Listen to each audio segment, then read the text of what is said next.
Today's episode is brought to you by Quantified Performance. Do you like to shoot? You looking for a place to hang out with other great shooters and share your results with them? Well, Quantified Performance is a place for you. Quantified Performance is focused on building a community of people that use their firearms and strive for high performance. A community that includes businesses who make quality firearms, optics, ammunition, and support equipment. Quantified Performance allows the opportunity for the dialogue between you and those companies to demonstrate that performance. Quantified Performance hosts events and matches at premier range facilities that allow for extreme ranges in a safe and controlled manner. Quantified Performance has a paid membership group with an annual membership of $12. This fee is to ensure people inside the group have a small investment in making the community better. More details are on the Quantified Performance LLC Facebook page. They're also on Instagram and Patreon. Quantified Performance, connecting customers of value with companies of prominence. Shoot far, shoot fast. Quantified Performance. We love,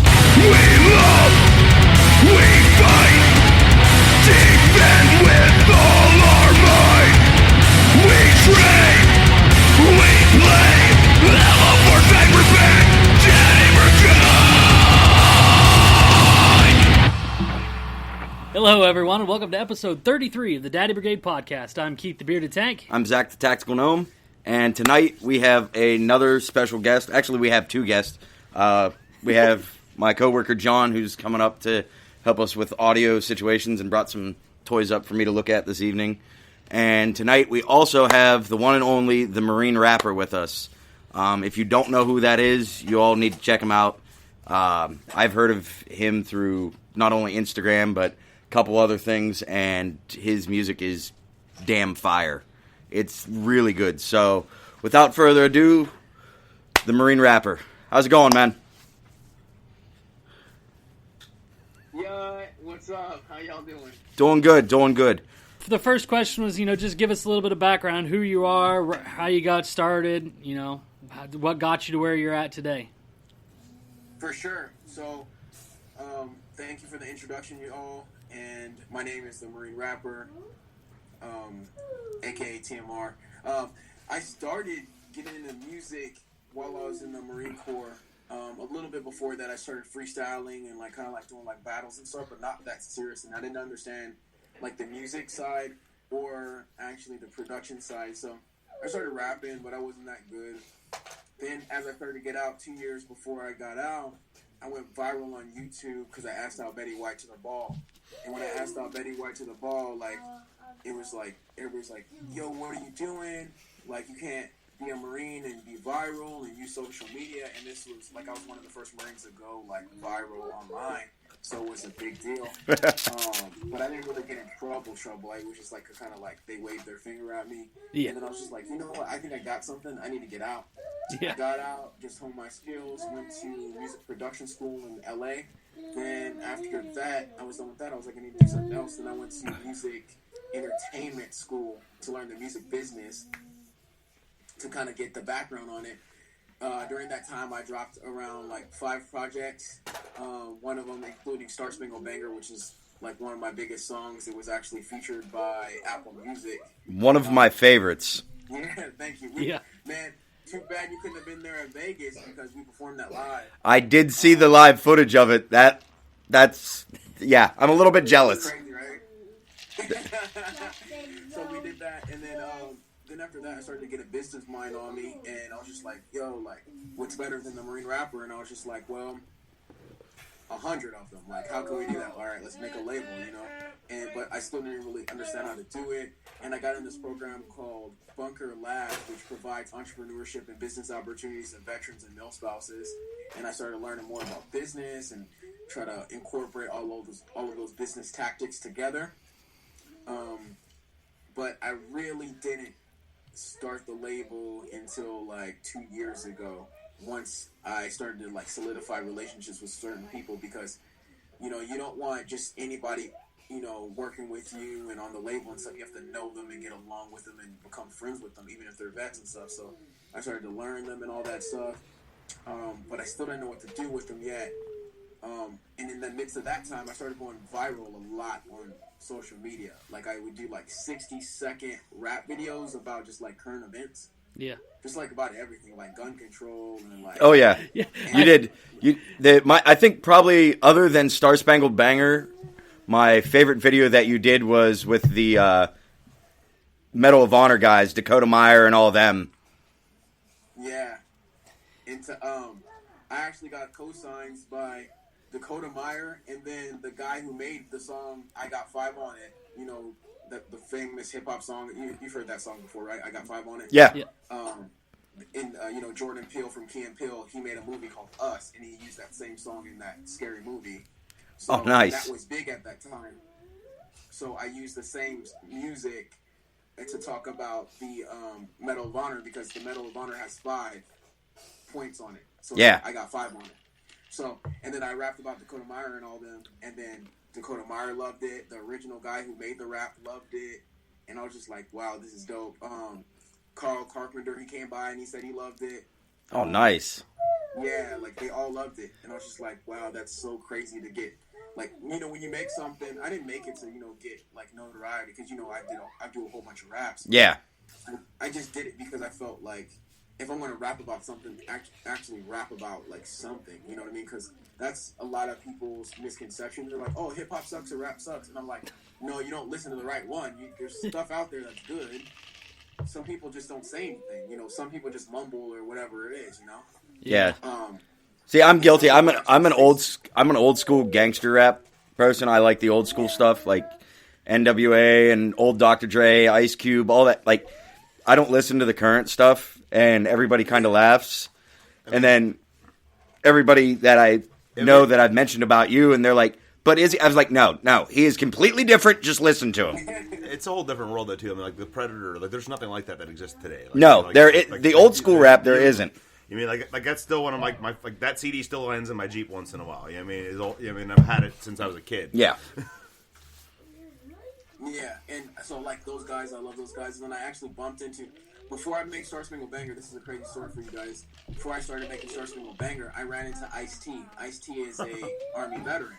Yes. Yes, I forgot about that, but yeah, I have heard that. And he's one of the first West Coast battle rappers as well. Nice. That I didn't know. And as a fan of metal, So I ran into Ice-T backstage at a hip hop concert, and I was like, and this is before Star Spangled Banger, and I was like, do you have any advice for any young guys? And he's like, yeah, say something. And he's famous for his songs, and he's also in a metal band, if you didn't know that. Oh yeah, Body I Count. am a very big fan of Body Count. So he's in Body Count, Cop Killer, all types of stuff. So he said, say something. So basically, Ice-T is the one who inspired Star Spangled Banger and me to talk about the flag and Kaepernick and all that. Nice. Awesome. So that's why you heard so much passion, because I was just like, because people were like, hey man, you're patriotic. I'm like, yeah. They're like, but you're black, and I'm like, so you know what I mean? They made a big deal out of the whole thing. It was just like, yo, why can't you be patriotic and like black in America, and why can't I have a certain opinion? You know what I mean? So I was just like, let me explain exactly. I don't how need to be on feel. camera, Keith. Calm down, it's fine. In Star Spangled Banger, like, I can love this country, but still say, oh, there's still stuff that's messed up, about the country. You know what I mean? Oh yeah, absolutely. I think that's why I like that song so much, is because it's a catchy song, but at the same time, like, you're pointing out stuff that's wrong with the country at the same time. Yeah, and everybody loves it. In black, white, whatever, everybody's thinking it. I like dude's AR guitar. Oh, that guitar. The guitar that looks like the AR, that is awesome. Yeah, that's my producer. He's actually Air Force too. So like everybody in the video, that was another thing. Everybody's a black vet in that video. Oh, nice. Yeah, that was specifically on purpose, because there's a dialogue pushed out. Very important stereotypes and stuff like that. They don't get to see a lot of like positive black men who serve their country. Yeah. You know what I mean? So they don't get to see that. So I put us all in one room, and we were making music about the country and just being rebellious, and kind of like Body Count and Corn and all that stuff. Yeah. So My one guest has a question actually for you concerning one of your videos. Yeah, I actually kind of fell down the YouTube rabbit hole checking out some of your stuff at one point. I didn't realize that I'd seen a lot of your videos like a little while back, separate from the guys talking about it. But the song "Purge," I was watching that one, and I was wondering about that. One, I mean, some of it's more overt as far as meaning goes, but I was kind of curious about like the entire meaning behind it. Obviously, there was a little beef thing going on there, but it also sounded like you kind of had like some layered metaphors, like where you were kind of. It seemed like you were really playing some verbal ninja stuff there, and I was maybe if you could expand on it a little bit. Yeah, so like in all my songs, I never. That's why like people hire me to do custom songs and stuff, and I do a lot of writing. Like if you listen to my song, it's not one meaning. Don't ever think there's one. There's like a lot of meanings in there because I look at it as like, with me, I look at it as like art and hieroglyphics. I want you to go back to Star Spangled Banner and be like, what? You know what I mean? Like he was talking about this too, you know? And so speaking of Purge, there is a lot of meaning in there. That one, Star Spangled Banner is more talking about the country, and Purge is talking about comparing and contrasting two countries. Because when I was over in Afghanistan, it was July 4th, Independence Day, and we were having a barbecue. So it's me, a black guy, a British dude, a Muslim interpreter, and then another white Marine, and then there's like an army soldier or whatever, and we're all different races, and we're eating barbecue together. And then we just started laughing because we all realized the same thing at once. And I was like, don't look at me, I wouldn't have been here either. And then we started laughing.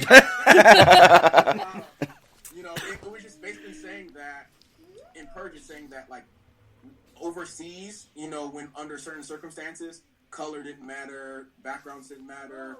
When we're under the same circumstances, like we still had the brotherly love and the love for each other. So Purge, even though like it's like purge all those feelings out that's coming out of me, it's also saying like love your brother no matter what. And I learned that lesson when I was overseas. But when I come back to America, I have to deal with racism over little things when we were able to have our brothers back to our left or our right, whether white, black, Muslim, whatever. Because our interpreter, he was in more danger, but he still had our back. You know what I mean? Yeah. So it's kind of like, how can all these people, British and everybody, Canadian, over in Afghanistan, how could we have each other's back, but we're killing each other over some politics? Because, you're a black guy who likes Trump, or you're a white guy who's a Democrat, whatever, who cares, you know what I mean? You don't have to, like, kill somebody because they have an opinion. You can have, an honest debate, you know what I mean? Yeah. That's, I think, that's a major problem in the country is nobody can just sit down and have an honest debate anymore.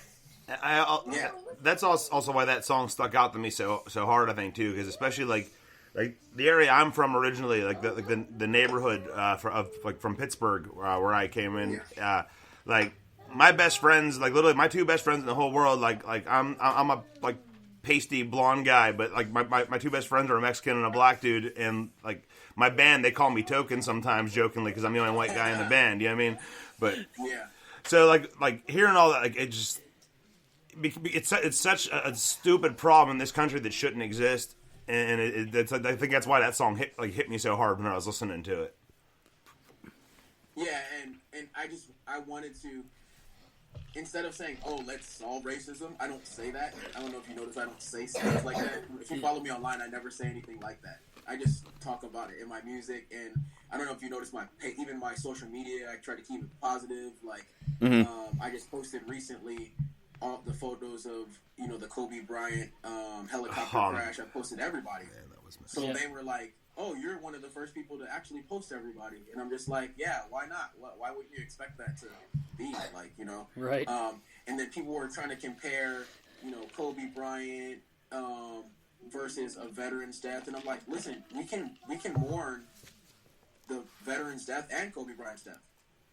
Well, the one thing I seen yesterday that a lot of people were doing is they were sharing an article from 5 years ago of the Marine helicopter crash. And finally, after I actually got a chance to sit and look at it and see the date was from 5 years ago, I finally just started commenting on everybody that shared it. Dude, this is from 5 years ago. Knock it off. Like, it's not helping anything. Well, especially, as far as tragedies go, the fact that, not only Kobe's daughter, 13 years old, but another teammate, 13, another parent. Yeah. The whole entire helicopter had good people on it. That's the thing that people need to realize. It really sucked that Kobe Bryant was on that helicopter. When I found out about the children, honestly, maybe that was especially just, being a dad, whatever, that tore me up worse than anything was, those young lives lost. Yeah, I'm a dad. I'm a dad too, so I feel that like when I found out Kobe Bryant, obviously tragic, and Kobe Bryant has done a lot of stuff with veterans. He's done a lot of hospital visits. Like people just quick to jump at it, but if you dig and you look, he's done a lot of visiting troops, visiting veterans. He's been to the grave sites, and he's done a lot of stuff with military leaders. He's also represented America well in the Olympics and things like that. And on top of that, he's done a lot with the girls basketball. They're actually headed to the tournament. Yeah. And the reason why he uses a helicopter a lot was because he was trying to be a better family man, because he didn't want to get stuck in LA traffic, and he was actually giving everybody else the ride to the tournament. That's what type of character he was. Yeah.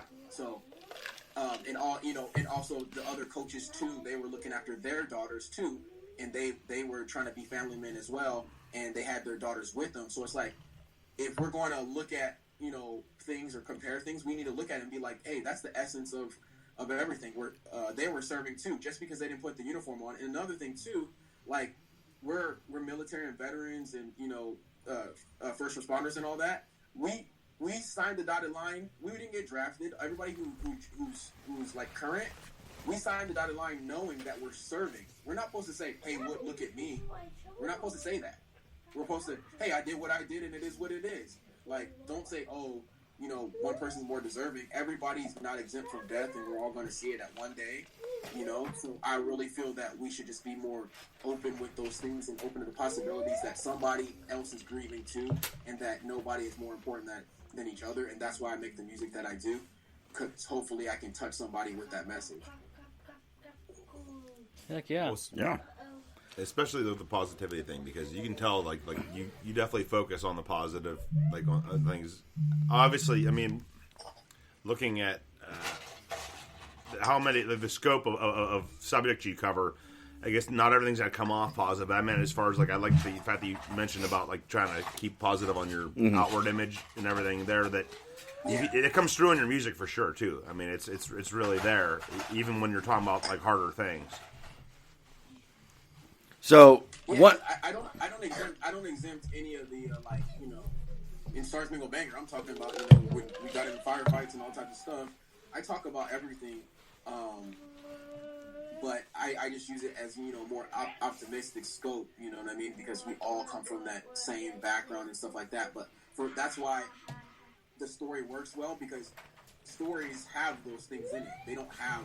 It's not all rainbow. You know what I mean? There's some like turmoil mixed in there, but I love the triumph of it, and I feel that like I was kind of like spared overseas over somebody else that passed away, that got shot or whatever, so I could tell their story. So I feel indebted to tell their story, and so that's why I share stories like Star Spangled Banner and Purge, like he was talking before, and I feel like it's a responsibility as a storyteller to talk about those stories and bring them back to the States. Nice. So one question I have, and this will kind of get into a lot of the things that we talk about. So, my co-host here just got a text message from his wife. Oh, she gonna be killing somebody. Mm-hmm. Which one? I don't know. Oh. One of my 3 daughters apparently got into her makeup. So. Oh yeah, somebody did. All I seen was a makeup palette just like completely screwed up. I was like, oh yeah, somebody dead. Yep. Even he knows. Yeah. Is she still using BoxyCharm? Because those palettes we get are not cheap. So, the one question I have is what with a lot of the stuff we deal with, like me and him, we both shoot a lot. Are you into the shooting industry? I'm not necessarily like into the shooting industry. I can shoot. Oh yeah. I mean, that's a Marine thing. Yeah, I mean, it's not even that. Like, I love shooting and stuff like that, but like, that's not like I can't say I'm a professional shooter like that. Like far as like that's all I do. Mm-hmm. But I'm into that. But like it's more recreational. Like I can shoot better. So kind of like both of us. Like, actually, kind of like all 3 of us. Like that, but like I just feel like whatever you're about, you have to be about, and I can't be like I'm a musician if I'm not in the studio. You know what I mean? Yeah. You know what I'm saying? Or somebody couldn't be a shooter if they're not on the range. Yeah. So I wouldn't claim to be a shooter, but I also claim, but I can claim to be a very good shot. Well, my question was going to be with that, with all the gun control stuff. A while ago, I was listening to a podcast, and I can't remember the guy's name, but I remember he come out with a firearm called the Truth. And I can't think of the dude's name, but he was talking about some stuff, and he said he was, his big thing was, he said gun control is racist. Do you believe that? Yeah. Gun control would be racist, yeah. Like if you look at throughout history, anytime someone was trying to control another person from exercising their rights, most of that had to do with trying to control a certain race. Like, yeah, that's why you see MLK, you see Malcolm X, you see a lot of other leaders and stuff like that. They're toting. And when they weren't toting, or they couldn't exercise their religion or communicate, you look back to like olden days. Unfortunately, America has like that slave history or whatever. Yeah, they took away those things. They took away education. They took away family. They took away the religion and gun ownership and just ownership in general. And when they took those things when they took those things away, it ended up being a racial thing because it took away power.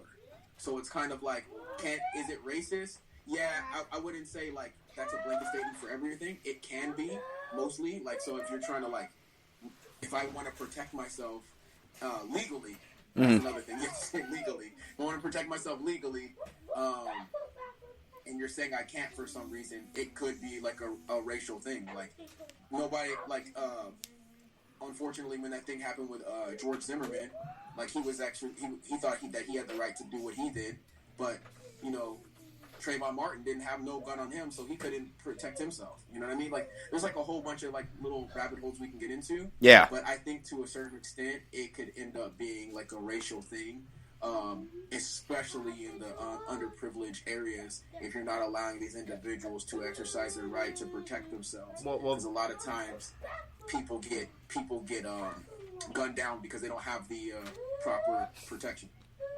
That's one of the funny things you mentioned, like underprivileged areas, especially you look at like where like gun control is the strictest in our country. Chicago, it's, like area, just in general, like even parts of Baltimore or whatever. It's the hardest places to have a gun legally. It's like you're watching people get victimized because good people can't have the means to protect themselves, but that doesn't stop a criminal no matter what. Like criminality, like doing the wrong thing is not a racial thing. It's nothing else. But you're taking the ability for someone in an area to protect themselves away from themselves. Someone that actually is going to follow the rules. That's why they're not armed. And then that's the part that's really jacked up with that in our country. Exactly. And then there's another side of the coin. You look at Philando Castile, who didn't do anything right. Yeah. Philando Castile didn't do anything wrong. He said he announced to the officer because that officer was not trained and scared, which is wrong. He shot him, but like he was actually licensed to have that weapon, and he announced it to the cop and everything. And because he was scared, because there's been stereotypes in the past of racism. There's that side of the racism where because a black man has a gun, he's actually going to like gun me down or shoot me down. But that guy actually was a upstanding character in the community. Yeah, and that's what I'm saying. So it's racist in two ways. It's racist in the fact of the fear and the stereotypes, but also racist in if I make it illegal for a certain community, which is primarily black or minority, to have a gun, and now they're in fear of their life, and they end up having a gun because they're trying to protect themselves, and they make the laws to where those caught with the gun serve a certain amount of time, get put in jail, and they know that demographic is primarily black or a minority. That's racist. You've at that point you've artificially created a way. You've created a fictitious criminal out of someone that's like a good person trying to protect themselves. Like the Castile thing, especially. I remember a coworker at the time. I was working housing, doing like literally carrying a gun for a living, patrolling a housing area in Pittsburgh, and it was. I remember watching that video, and I told my supervisor, our chief, whatever you want to call her at the time. I'm like, I need a minute. Like I know we're supposed to go out, we're supposed to do whatever. I was sick to my stomach. Like that was one of them things that hit me so hard. That you watch like someone that literally like a father, just like a good dude in a community, and Yeah. Because they tell you, okay, hey, like, I can only talk from my perspective, but like, hey, you're a black man, hey, be an upstanding citizen in the community, get a gun legally, be a good father, take care of your kids. He was doing everything right. He was breaking every stereotype, right? And he did all of that, and he still got gunned down. So what do you think the black community thinks about that situation? You think we believe that we're going to be protected by America? Yeah. and I could see that. I mean, yeah, absolutely not. That's why the one line in Star Spangled Banner I absolutely like is when you talk about being educated and a black patriot. Yeah. And I'm like that. And old man, I said an old man once told me they'll kill me because I'm educated. They hate a black patriot. Yeah. And I mean that's the truth. possibly my favorite line in that song.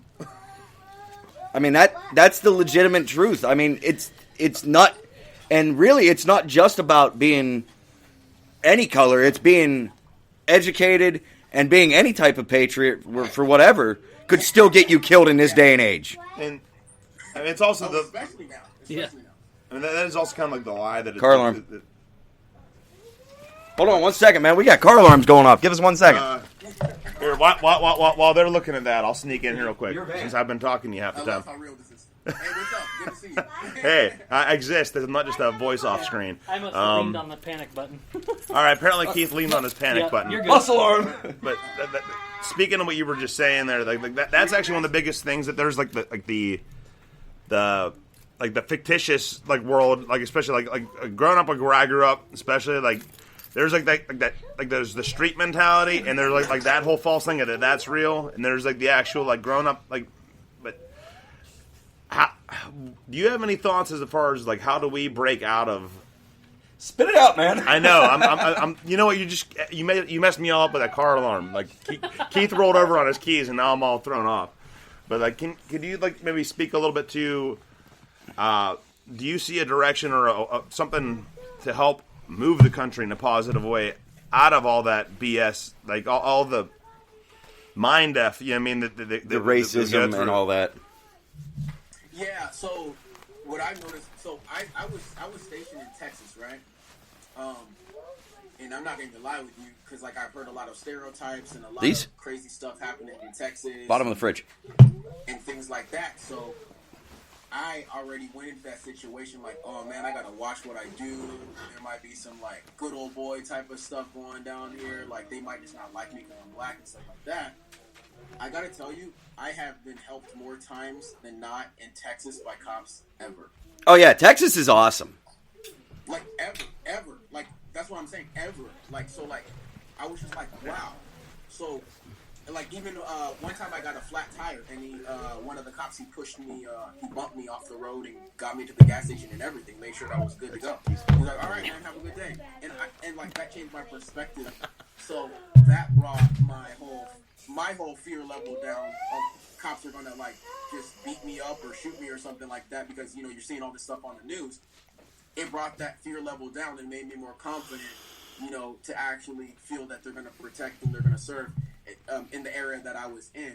So basically, what I'm saying is, you just have to be the change that you want to see in the world. I know it's cliche because a lot of people have say it, but even though there might have been a bad cop or whatever, that cop in Texas was I don't care what people are doing out in the streets. I'm still going to help people because I signed up to protect and serve. And it was a white cop who helped me too. He was just hey, let me push you off the road. Let me help you out. Let me help you get gas and all that stuff. And he's like, you sure you're good? And I'm like, yeah. He's like, all right, man, have a good day. And I didn't feel lesser than. And that's another thing too. Don't never treat anybody that you're lesser than or higher than or vice versa. that does another trick. You know, I'll see somebody, whether it's blue collar or white collar, I'll see somebody working hard like blue collar, or I'll see a kid on the corner like selling candy, or you know, a kid trying to like be an entrepreneur on the street. Like if I see a kid really trying to work hard and they're asking for money and they're selling candy or whatever it is, I'm so apt to give that person like money opposed to, you know, like a, you know, somebody who's homeless on the street, because I'm like, wow, they're trying to change their position, you know, it doesn't matter where they're at. And so like those situations like that teach me not to think that I'm better or I'm lesser than anybody else. We're like eye to eye with humans. So to answer your question, is just like treat everybody with respect and equality. It's obviously if they disrespect you, that's a different story, but it's mostly just treating everybody with respect, and nobody's different, and just like feel like you know, just show love for one each other. And then also use your crafts to influence people. Like me, I use my music to say my message. So like if I was to say, you know, that line, an old man once told me they'll kill me because I'm educated, they hate a black patriot. What if I said that to somebody? They would be like, oh, you're just complaining, right? But I used my music to do so. Yeah. Or, you know, I use my work, or, you know, my handyman, my craftsmanship, or whatever it might be that opens up that conversation, whether you're a bar or something. Just look at everybody with respect and treat them the same, and then people will notice that, and it'll be infectious, and then you'll actually be able to open up the door to other conversations. Because when people feel comfortable, whether they're black, white, brown, yellow, whatever, they will feel like they actually, you know, can trust you with bigger questions, bigger themes, and actually have that conversation. But there's a lot of fear, there's a lot of miseducation, and a lot of lack of knowledge. Fear, I've noticed, is like unpreparation and kind of like like a lack of knowledge. So when you go in a situation, I was watching this thing about an astronaut. There was an astronaut, he was like, you know, when I went into space, I wasn't scared because I knew I had the knowledge, I knew I had the math and all of that. So when I went up in the ship, I knew what everything did. I knew the probability of this or that, so I wasn't scared. And so from that astronaut, I learned that as long as you're knowledgeable about a situation, as long as you go into the situation like you don't know everything, because we don't know everything, and then you treat everybody with respect, and you just try to get something, you try to give as much as you try to get, that's going to solve a lot of issues. And I've noticed if I carry myself like that, even if somebody else isn't carrying themselves like that, at least I know I went in the situation like, hey, I came and I tried to give them some jewels or whatever, and if they didn't want it and they still disrespected me, that's a lesson learned, and I just know not to do that situation anymore. But just because somebody from that specific demographic disrespected me, or I didn't like that individual, doesn't mean like I have to hate every person. You know what I mean? Yeah. Oh yeah. Yeah. Which I think a lot more people need to realize that. Yeah. Well, I mean, it's like you never judge a book by its cover. You never know. Like, I mean, I've always said Never know. like that's one of the most obvious marks of stupidity is when you get someone that like literally, if they look at someone and think they already know what everything is all about, like I'm just gonna try to not use Steele Yeager's wrong as line, but like you're not gonna be right. We'll just say that's like obviously like that's like instant stamp of you're a dumbass. Yup. And it doesn't do anything. I mean, having a closed mind doesn't do anything for your personal growth as well. They don't realize, like, they think that, you know, they know it all. The person thinks they know it all. But when you do that, you train your own mind to be closed-minded, and you start to miss opportunities to help yourself, and your blessings get cut off. Yep. Here, I'm gonna let you back in. This is your show. I missed out on a great opportunity because I judged something. Like, when you reached out to me, I don't even judge. I judge it off of how people correspond with me. So you could have had 1 million fans, or you could have had 100 fans. When you said to be on the podcast, because you reached out to me, I think it was Tactical Gnome, right? Yep, that'd be me. Yeah, when you reached out to me right.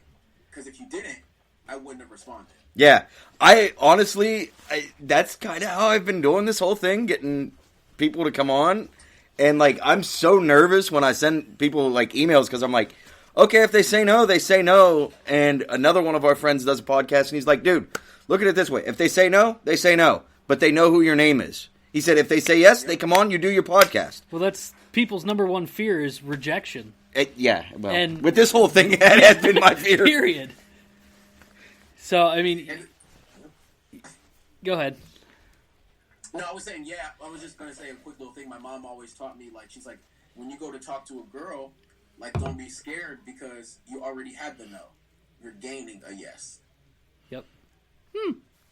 Wow. So if you think of it like that, you already, before you came and asked me about being on the podcast, you already had a no. Yeah. You know what I mean? Yeah. Yeah, I never thought of it like that. So think of any situation like that, any business deal when you pitch, hey, man, you want to do this? Oh, no? Okay, cool, next. And then move on to the next thing, you know? Yeah. Wow. That's So that's actually, what my mom taught me, so there you go. your mom is a smart woman. That's actually good info. She raised 5 kids, single mom, and she raised 1 doctor, Marine Corps vet, like a welder, a personal trainer, and then soon to be computer engineer. He just got out of high school, so. Oh, wow. Yeah, so she very strong, very strong. So what, since we touched on a little bit of the firearms and the gun control and being a little bit racist, what was your whole thought on the Virginia debacle? What part? Yeah, well, personally, my big thing, I like seeing everybody there, and the fact that there were whites, blacks, Hispanics, Asians, gays, all the minorities, everybody was there as one group. So, Oh, okay, in that way. Oh yeah. Yeah. No, I thought it was great. Like when there's no drama, when you peacefully protest. They had everybody. They were strapped up. They had weapons, but they went there and they peacefully protested. And then afterwards, they cleaned up. Like yeah, oh yeah. Like for real. Like you know what I'm saying? Like how could you hate that? My dad, who didn't, I watched a couple of the live feeds because I had some friends there, and if I would have known, I actually probably would have been there. But my dad called me, he's like, did you see any of this? And I was like, yeah. And he goes, they're cleaning up the stickers off the street. I was like, yeah. Now go look at any other protest that they had in the last month and see how clean it was. Exactly. So it's kind of like a lot of, it goes to the media, it goes to stereotypes and all this crazy fake facade that they're putting out there. It's not true. You're starting to see that it's not true. Oh no, and I think mainstream media and media in general, like the news networks and stuff, Yeah. have really been the downfall of society per se within the last 10 to 20 years, really. Because they're, of course, everybody right now, the big thing is the impeachment of Trump. Or, we had everything with the protests down there. Everybody's like, oh, this and this and this. And, when you look at the media, the mainstream media, it's like, they wanted violence. Like, if you read how the articles are written, they're like, and nobody got shot. It's like, wait, that's what you wanted? If it bleeds, it leads. Yeah. Yeah, but I was my job with the Grunts was a reporter. Actually, if you've seen Full Metal Jacket, I was Private Joker. Oh, nice. Yeah, so I know how the news works, and if it bleeds, it leads. That's the type of thing. But they wanted something bad to happen, but I don't know why you would want. Who was it talking? It was one of the comedians. And they asked him, "Do you support the president?" And they were just like, it was a black comedian too. Mm. He was like, "Of course I support the president because I want my country to win. I'm in here." Yeah. You know what I mean? Why would I not support? Why That's- would I not want my country to win? You can disagree with policies. I can be like, I disagree with the way Trump looks at this. You can disagree with certain things. Oh, yeah.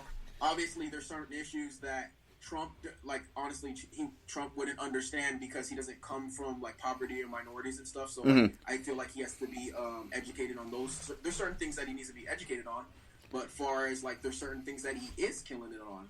Yeah, because I remember there was a quote. I don't know somebody, and it was another comedian or somebody says, wanting Trump to lose is like being the captain of the Titanic and wanting it to sink.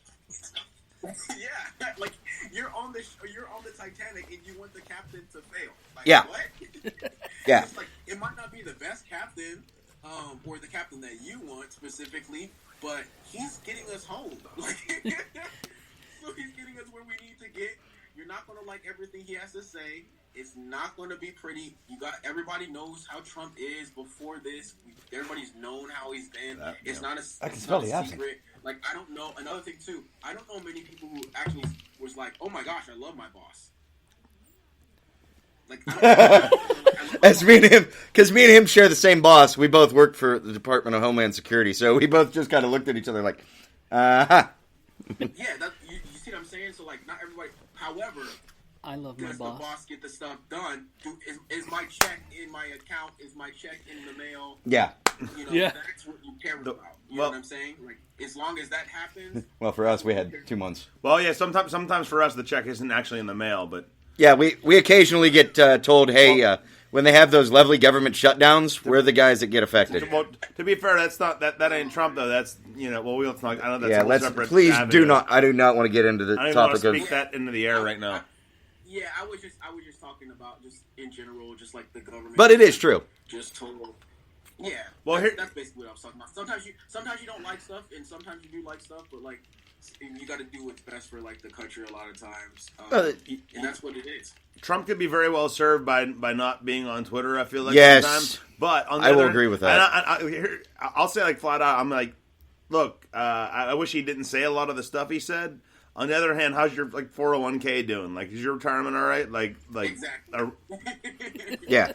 Somebody needs to really watch his Twitter. Is all I'm saying. Like, they should just take it off of him. Yeah, Just, please. like someone like because I think if any, and I have nothing against the guy, but if any reason that we get into a conflict with somebody, it's going to be because he posted something wrong on Twitter. if Melania could straight up be like, honey, no, just we're not Yeah, doing this anymore. please. Just click, just shut that off. Because that's the only thing really people are like holding on. Like they're like, so what's wrong with him? He's mean. Yeah. Yeah. Okay.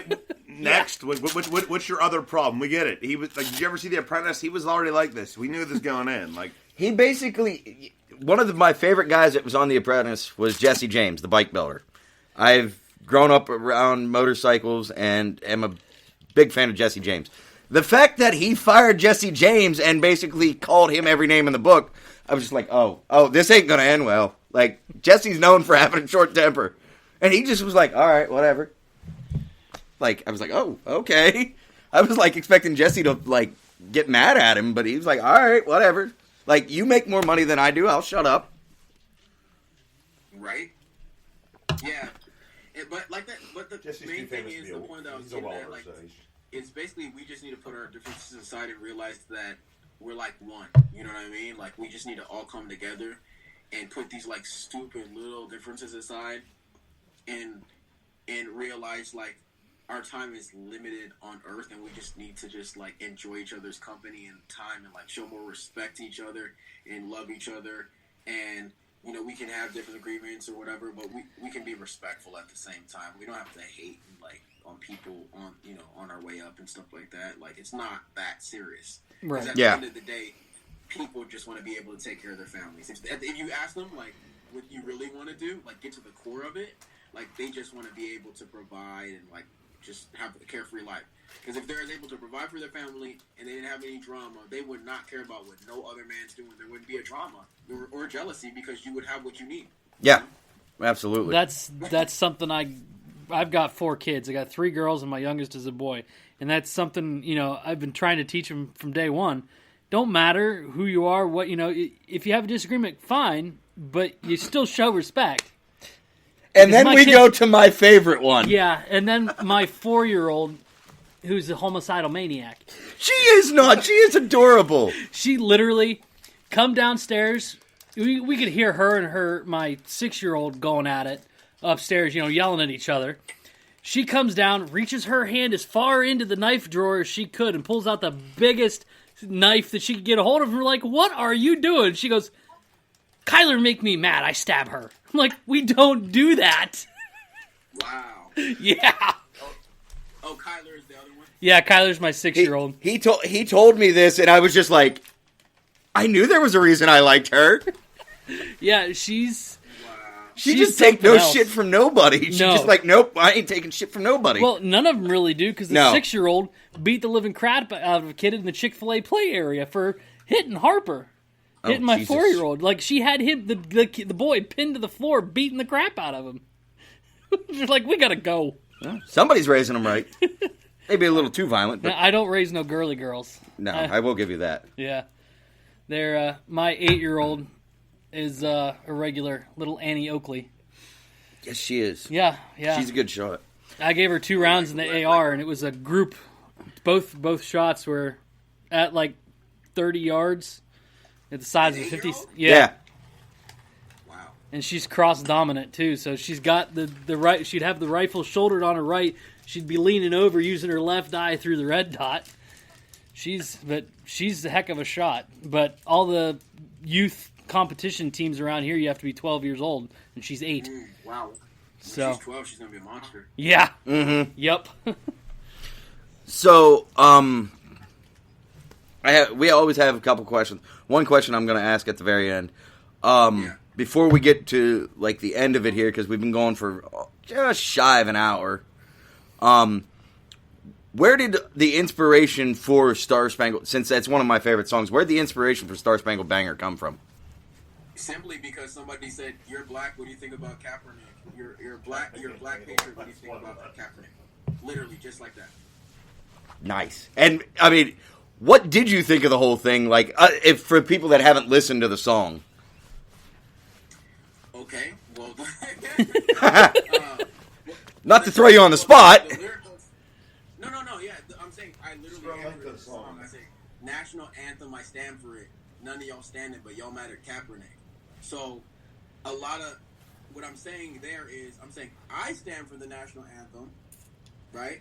Mm-hmm. Because it just means something different to me. You know, I've seen the flag over caskets, fellow troops and stuff like that. I've done funeral details and stuff like that. But I do also understand people don't have that same significance to the Star Spangled Banner. So I can't be, dumb or blind to see that some people that song might not mean nothing. The flag might not be, it's a cloth. They don't feel what it feels like to put the flag on top of a casket or fold it or anything. They don't know that. They don't know that. So I'm saying that just because I stand for the national anthem doesn't mean you have to. However, you people who do stand for the national anthem, you can't just get mad at people who are kneeling and ignore why they're kneeling. Because the reason why they're kneeling is because of police brutality. Mm-hmm.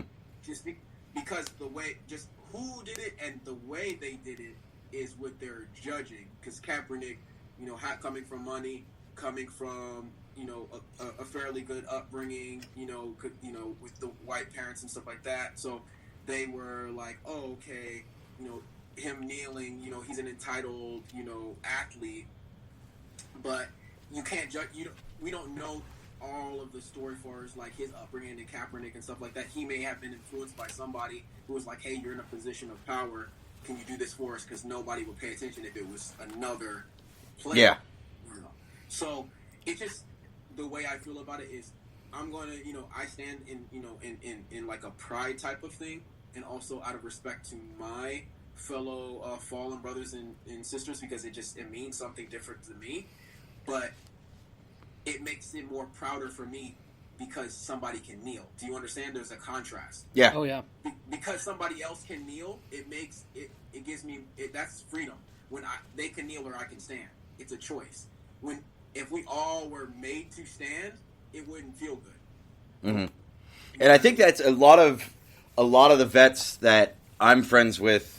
I mean, there's a few here and there that weren't real happy with it, but a lot of the vets that I am friends with, I asked them, and pretty much the same thing. It's like, look, I fought, so he can do that. Like, that's his freedom to do that. I went and spent time in the sandbox, so he could have the freedom to do that. So, no, I'm not mad at him. Especially the way you said that about, like, how, like, it wouldn't feel good if you had to do that, because, like, instantly I thought of, like, you know what, I bet you everyone stands perfect in China, you know what I mean? Yeah, look at China, Nazi Germany, Like yeah. North Korea. And I know some of those people are gritting their teeth. They're not happy. Like when I hear the song and I hear the one with the 2 verses, not the 3 verses. The third one's racist. That's what I'm talking about. Somebody told me that. I have never, and I'm going to be dead honest, I have never heard the third verse ever. I actually just because it got pushed out because it's racist. That's why. Well, and somebody told me that, and I was like, wait, what? Like, no, okay. Yeah, I'm gonna have to look that up after we finish this podcast they to actually see. Just did a video about the third verse on Really? PragerU or one of those. Now they were actually they were saying supposedly that apparently the phrase they used in there was supposed to be real common at the time. I'm like, it still don't sound good. Yeah, now. it doesn't sound good. I don't. It said no hireling. I have it memorized. No hireling or slave. Yeah. Should be safe from the gloom of the grave. Wow. Yes. That's racist. And who was? Yeah, it's basically saying death to black folks in a very cunning way. Like, Wow. Wow. The guy who wrote it, his family owned slaves. Like, Yeah. Well, that's surrounded where he. No, I'm sorry. Go ahead. That's I was just saying that's his most famous poem that was converted into Star Spangled Banner, but like. Like anytime I do something, and if you saw me on Instagram, the little raps I do and stuff, they're always like I do research. Mm-hmm. It's not like I don't put it out. I do research. I like the little raps, the little 60-minute raps, or the little 60-second raps. I learn a lot from them. Yeah, because I like try to pack in as much information as I can from my perspective, and obviously it's a little comedic because I do the facial expressions or whatever, but. At the end of the day, I like to be knowledgeable, and his family owned slaves, and he definitely didn't look at us like eye to eye or respected. Wow. So, yeah. I heard somebody told me that. Somebody told me that one time, and I was like, "Yeah, okay." And we had been out somewhere drinking. There was a bunch of us, and we were out drinking. And they told me that, and I'm like, "Yeah, right." I'm like, "You're full of it." Like, I've never heard of a third verse. I was like, "You're full of shit." Like, there's no way.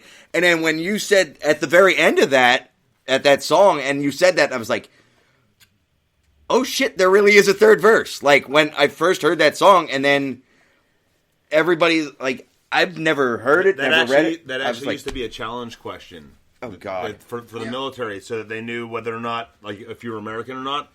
Oddly enough, if you knew that, if you could do the second or third verse, that's when they didn't think you were an American. But holy crap! That's and another thing too.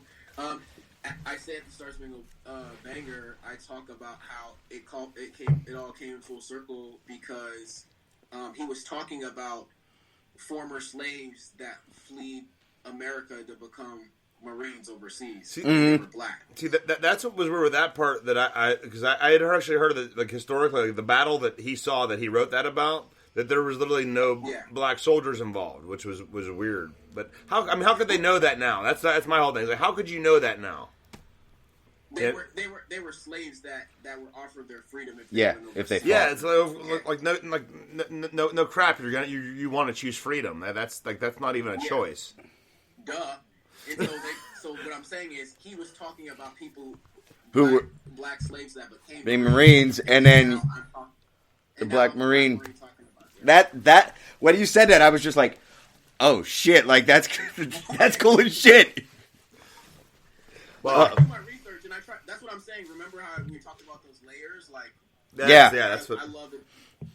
Like I didn't want to put. That's why I'm so proud of that because any song that I try to put out, I don't want to put out a lot of BS. You know what I mean? Mm-hmm. I've made raps about everything. Products and all types of stuff, and even when people hire me to do those raps, I even put detail in there. I did a rap about a porta potty.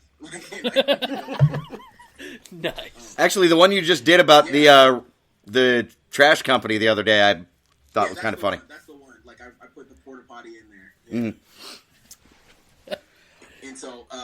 And so basically, like I make it clean, obviously I make it clean so they can use it, but I kind of like allude to certain things in there. Like I did one on Manscaped, which is like a male grooming razor. Yeah, Yeah. all that. And so they send me razors and stuff like that, and it was like, it's a challenge because it's like, how can you talk about it but not talk about it? Yeah. So yeah, these things are fun. Like I just like to put like that whole history infusion into everything. So that was the whole thing with Star Spangled Banner. Basically, is just to infuse more and pack as much as I can in there. So since you use with the Manscaped thing, I've seen the commercials with the balloon, and I've used other products. Does that one actually work? Because I've had the balloon pop a few times. I'm just saying. Yeah. So yes, it does. Blood on the field. Because honestly, I've had the balloon pop sometimes too. Before How did the hell we get on this topic? He brought it up. Okay. Me. I did bring it up. But yeah, I just use the products exactly how they say. They have the lotions and all types of stuff that in the sprays and all that type of stuff, and I just use it exactly how they say use it, and I'm just like careful with it. So you put the lotion on the skin, or else your nuts will bleed again. Yes. It puts the lotion on the skin unless it wants to bleed again. There you go. Damn. Well, that's the best line. That was the best one for tonight. That was nice. That was a good one. That's a mic drop. Yeah. Drop. As he got up and walked away to refill his drink. Hey, I still have it. I'm not recording. actually, grab me another beer. Beer there, princess. Yes, thank you. So with everything. This is cool. I wish I was like in the studio. I wish I was there with you guys hanging out. Oh, jeez. You wouldn't want to be here like right now because my living room is a disaster. And the weather sucks. Yeah, It's and the like weather sucks. 28 degrees outside, and it's like sleet snow mix. That's why you tell them to come down to the real Youngstown, studio Ohio. in Pittsburgh instead of being in Youngstown. So I don't have to drive here. Yeah. He's pass. Normally when everybody hears Youngstown, Ohio, that's normally their general response. Pass. Yep, hard pass. Well, It's either because A, it's Ohio, or B, everybody knows that all the mob is up here and like this city has like a shit history. so you come to Pittsburgh and we'll just link up to them because like that way I don't have to drive out here either. Oh, thanks. Dick. I like y'all, just not that area. Yeah, that's fine. I don't like it either. Yeah, none of us do. I grew up down by Steubenville, so a little bit further south. So, you did we talked a little bit at the beginning there. You did the rap battle in Vegas, and that was with your label. Wow, I say a lot. It's a label, Ninja Punch Music, yeah. Ninja Punch Music. Me or the label, we didn't rap battle. It was just me, the Marine rapper, hosting the rap battle between Dame Jameson and Adult Star versus Jack Mandeville, who's done a lot of stuff in the veteran community. Okay. Yeah, so they did a rap battle, like 8 Mile and Yeah. in each other's face and stuff like that. Where I hosted that, and then afterwards, my label, artists from my label, they performed their original songs, individual songs, and then we all got on stage at the last minute and we did Star Spangled Banner together. Nice. Which I seen some footage of that on your Instagram. So being out in Vegas during SHOT Show, and for AVN people that don't know, during SHOT Show, it is also AVN, which is the Adult Film Awards. Exactly. And so That's where they find the new gun bunnies. I already yeah, told you this. yes, you do have a valid point. But yeah, so next year we're trying to be at SHOT Show next year, as long as we can get certified through everything. That's his excuse to tell his wife so he can be in Vegas during the AVNs.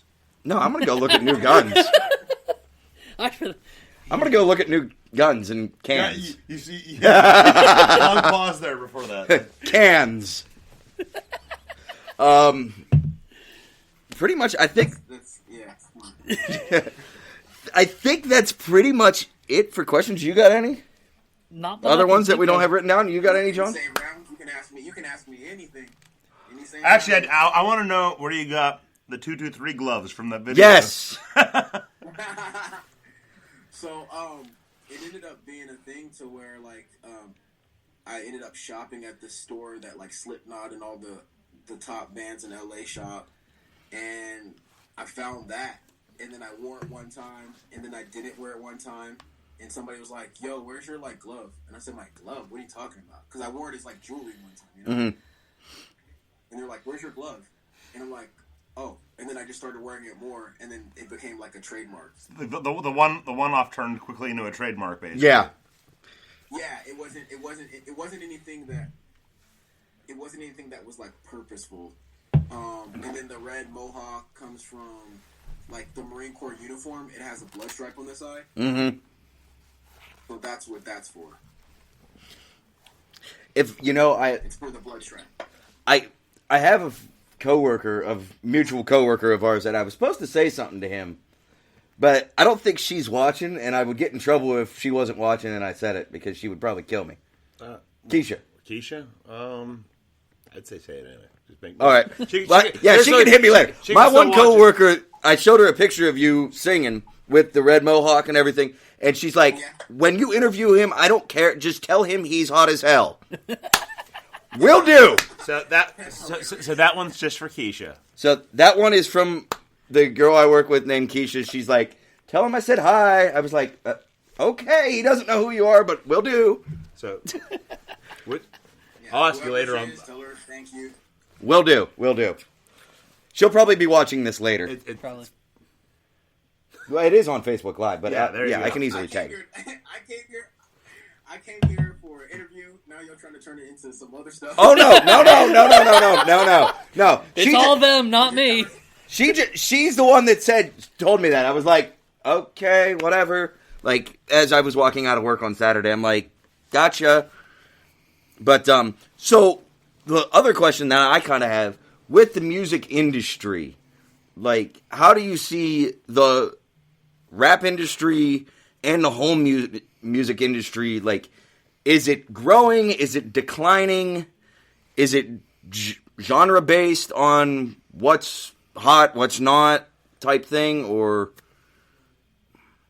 It's the same. It's just a different medium, and the people who are surviving it are the most creative. Okay.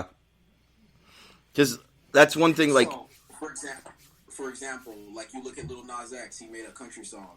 He started out rapping, but then he ended up doing a country song. With Billy Ray Cyrus.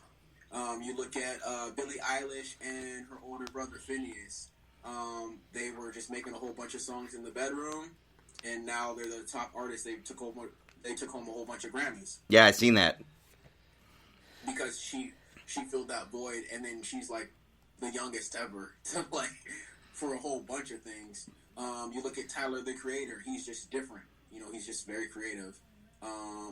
Lizzo, that she did the song about body positivity and all that for the bigger girls. Like you look at all the people who won, and it's the people who are the most creative and the people who are most consistent. For example, Lizzo. She also is the most creative because she also can play the flute. She's just not a singer. She can also play the flute.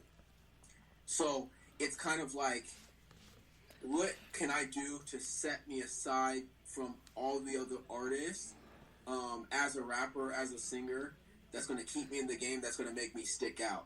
The number one song is called The Box by an artist named Roddy Ricch. The number one song in the country.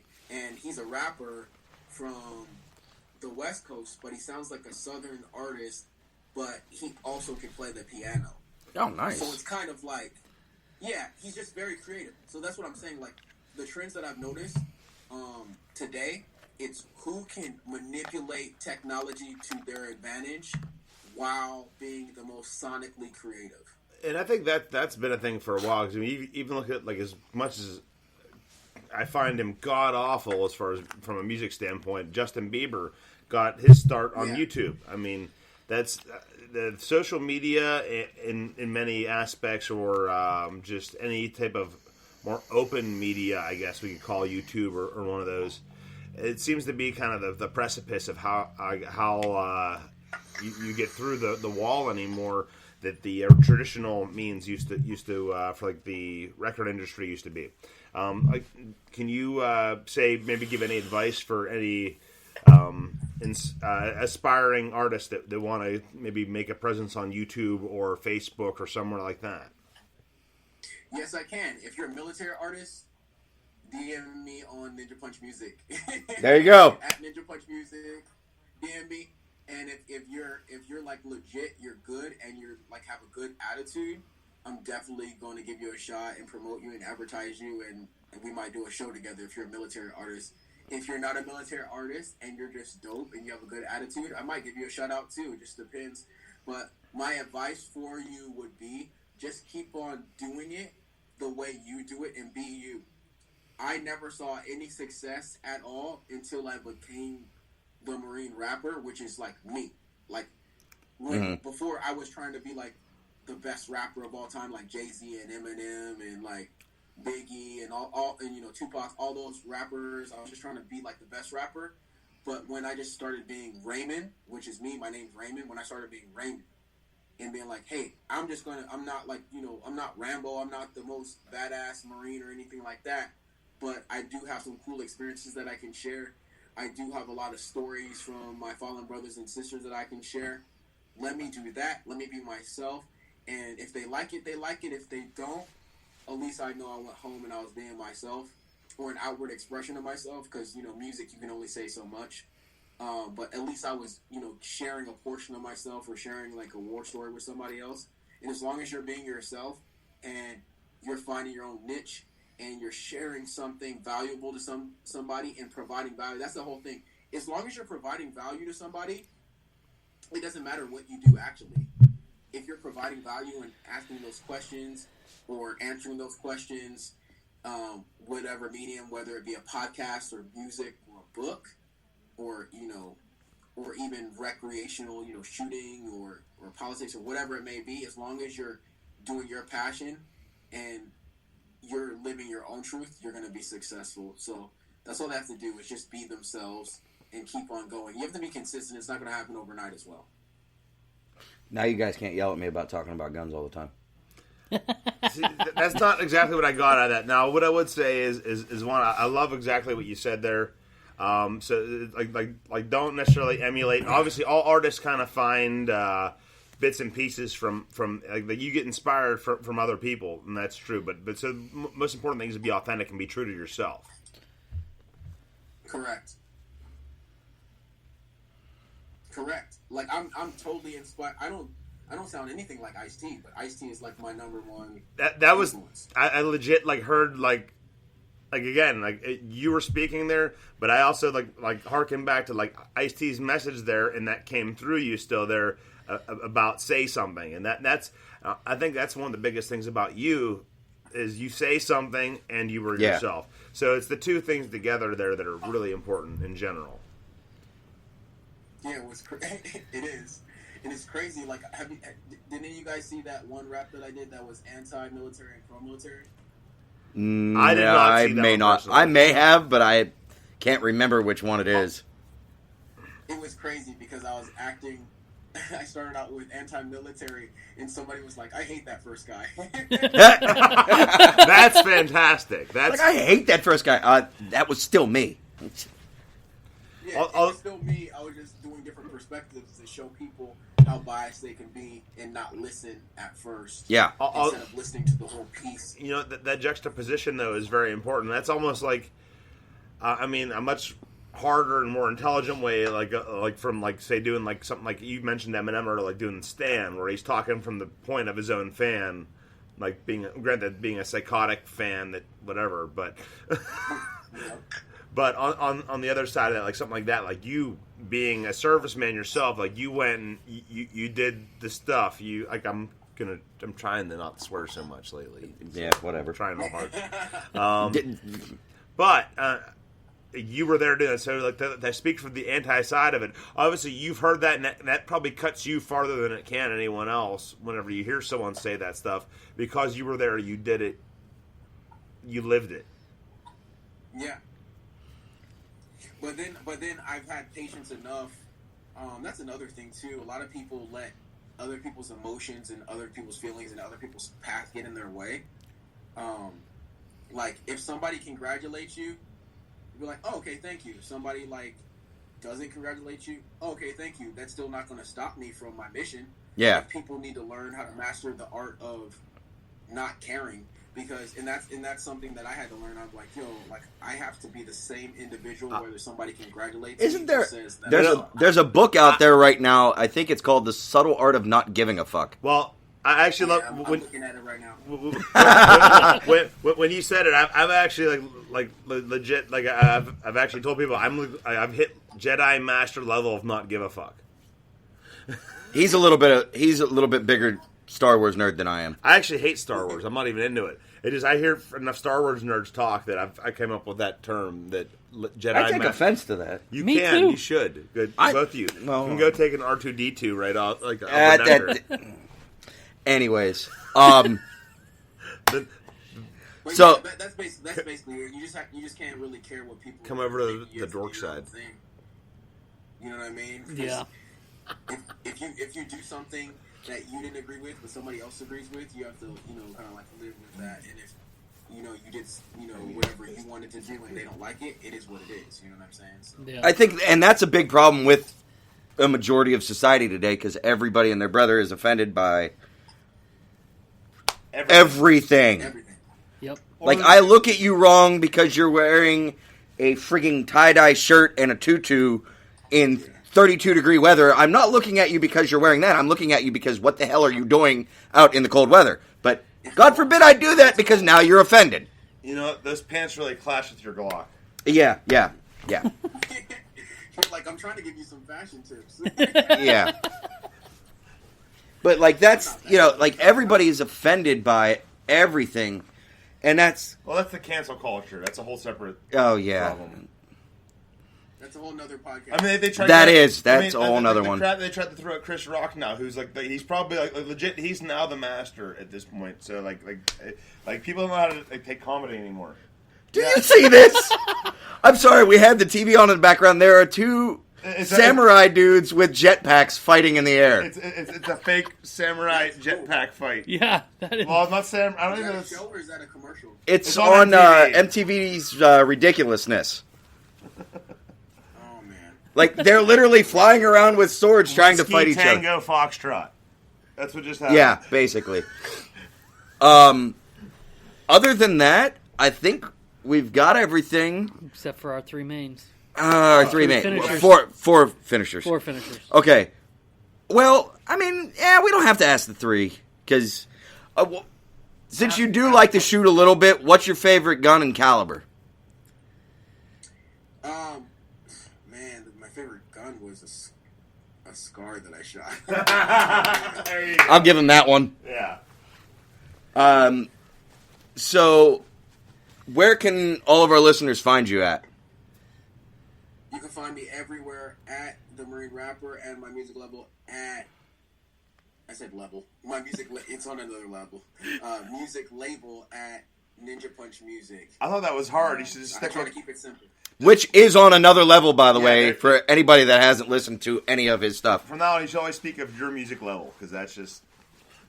Yeah, just music level. Thank you. I'm going to use... I think you need to use that. Yeah, you need to keep that. Because people are going to be like, you mean music label? I'm like, no. No, I don't. It's music level. No, because Yeah. no labels on my level. There you go. I do like doing that. That's another thing, too. That's why you always see me do a lot of different stuff. Because when I see somebody doing something, I'm like, let me do something different. Yeah. So there's one song I actually downloaded. Well, not downloaded, but it's on a playlist that I made. That you're actually on. Redcon 1. Warfighter music. Oh, Warfighter music, yeah. I like that song. Yeah, Warfighter music. Yeah, I like that song too. Like I got thrown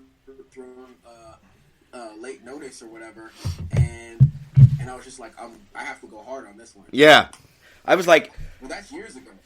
and the funny thing is I'm like looking through, and when you search Spotify, the cool thing is when you search your name on Spotify, so you have everything you've done and then anything you've appeared on. Exactly. And that's what I like about Spotify compared to some of the other ones because you may not know who this artist is, but then all of a sudden you're like, oh, hey, he's been on there. Let me give it a shot, listen to this song, and then you just kind of go down the road with it.